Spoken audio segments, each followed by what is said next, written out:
नबुझिकन अर्थ हो हामी घन्टी हो त्यो होइन। घन्टी भनेको अमेरिकामा 5वटा मुद्दा अहिले पनि हेराइहेरमा छ।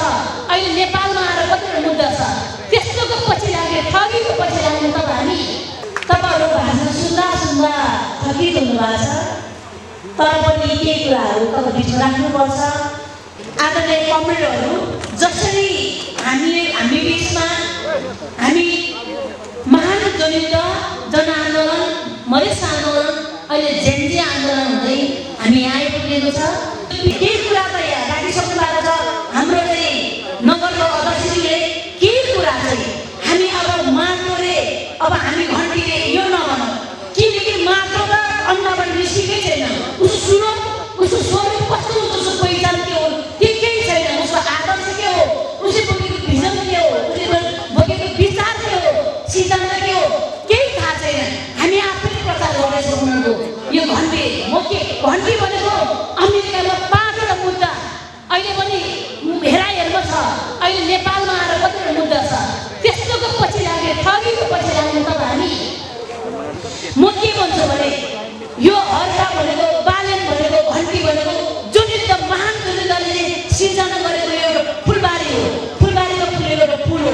एउटा फुल के हो, त्यसको सुगन्ध कति छ, उसले कति आकाश दिन सक्छ, उसको चाहिँ सामर्थ्य कति छ नबुझिकन अर्थ हो हामी घन्टी हो त्यो होइन। हामी के हौँ, हामी आफू जलेर मोमबत्ती जस्तै आफू जलेर दुनियाँलाई चाहिँ उज्यालो गर्ने हामी महान हामी हो, हामी नागरिक हौँ। त्यसैले हामी नेपाली कम्युनिस्ट पार्टी भनेको यो सिङ्गो संसारलाई बचाउने, नेपालले त बचायो, सिङ्गो संसारलाई बचाउन लागि अहिले देख्नु भएको छ। तब हामी एक भएन भने अबको दिन खैर छैन। किनकि भेनाजुलामा देख्नु भने राष्ट्रपतिले कसरी टिपेर लगे, त्यहाँको चाहिँ अमेरिकासँग राख्दै भोलि त्यो दिन हाम्रो नेपालमा नआउला भन्ने छैन। त्यसैले फलाना जिते के हुन्छ, चिलान जिते के होइन। नेपाली कम्युनिस्ट पार्टी जितेन भने देशमा नरसंहार हुन्छ। हामीले हजारौँ बलिदान प्रसाद ल्याएको जति पनि उद्योग छ त्यो सबै सिद्धिएर जान्छ र गणतन्त्रमाथि धावा बन्छ। यहाँ प्रतिक्रान्ति हुन्छ। माटो भन्यो, माटो केही होइन। त्योसँग विचार के छ, भिजन के छ, उसँग सिद्धान्त के छ, नीति के छ, मैले पनि हेरेको दृष्टिकोण कस्तो छ, अहिलेको चाहिँ शिक्षा नीति के छ, अहिलेको पोलिसी के छ, अहिले अर्थनीति के छ, केही छैन। एउटा राई हो भनेर पछि बुझ्यो भने साम्प्रदायिक हुन्छ। त्यो दङ्गा हुन्छ, त्यहाँ चाहिँ द्वन्द्व हुन्छ। म के भन्छु भने हामी भनेको यो नेपालको खम्बा हो।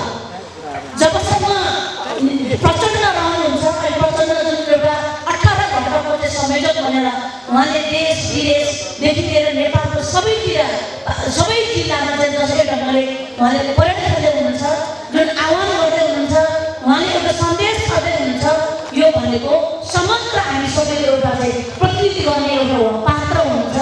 त्यसैले उहाँसँग सही भिजन छ, सही नेतृत्व छ। त्यसैलाई नै हामी अँगालेर अब अघि बढ्नुपर्छ।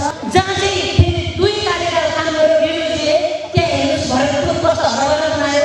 त्यो भएर हामी नआत्यौँ, हामी मनमा विभिन्न खालको चाहिँ कुराहरू नचलाउँ, मनमा लागेको कुरा राख्नुहोस्। यसरी नै देश बनेपछि मात्रै हामी यो देशको नागरिक हो भनेर आनन्दको सास गर्न सकिन्छ। होइन आज सुत्यो भोलि हामी इन्डियन हुन्छ कि पछि हामी अमेरिका हुन्छ कि चाइना हुन्छ कि यो गाह्रो छ। त्यसैले अझै हामीले अध्ययन गरौँ, छलफल गरौँ। फेसबुकको भरमा हामीले चाहिँ भिजन नबनाउँ, हामी टिकटकको भरमा हामीले भिजन नबनाउँ।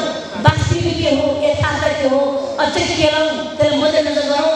उहिले बुढो पाठाले भन्नुहुन्थ्यो कागले कान गयो भने नकुद गरे, पहिला कान छान्नु अनि मात्रै चाहिँ फेरि हामीले आफ्नो चाहिँ कुरा अगाडि बढाउनु।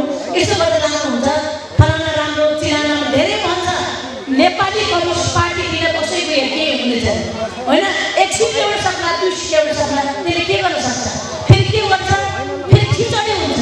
र हामी सोचेको चाहिँ हामीले जुन एउटा चाहिँ परिकल्पना गरेको चाहिँ हामीले देशमा फेरि विकास गर्न सक्दैन।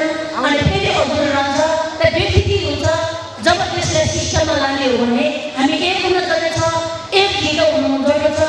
साउन्डलाई 14 नम्बरलाई अझै कार्यबल गर्ने हो भने आर्थिक रूपमा, शिक्षित नीतिमा, जस्तै खानेपानीमा, भौतिक पूर्वाधारमा विकास गर्ने हो भने हामी एक हुनै पर्छ। हिजो जसरी एक हुनु भएको छ, तपाईँबाट धेरै पर्छ। तब यो 14-15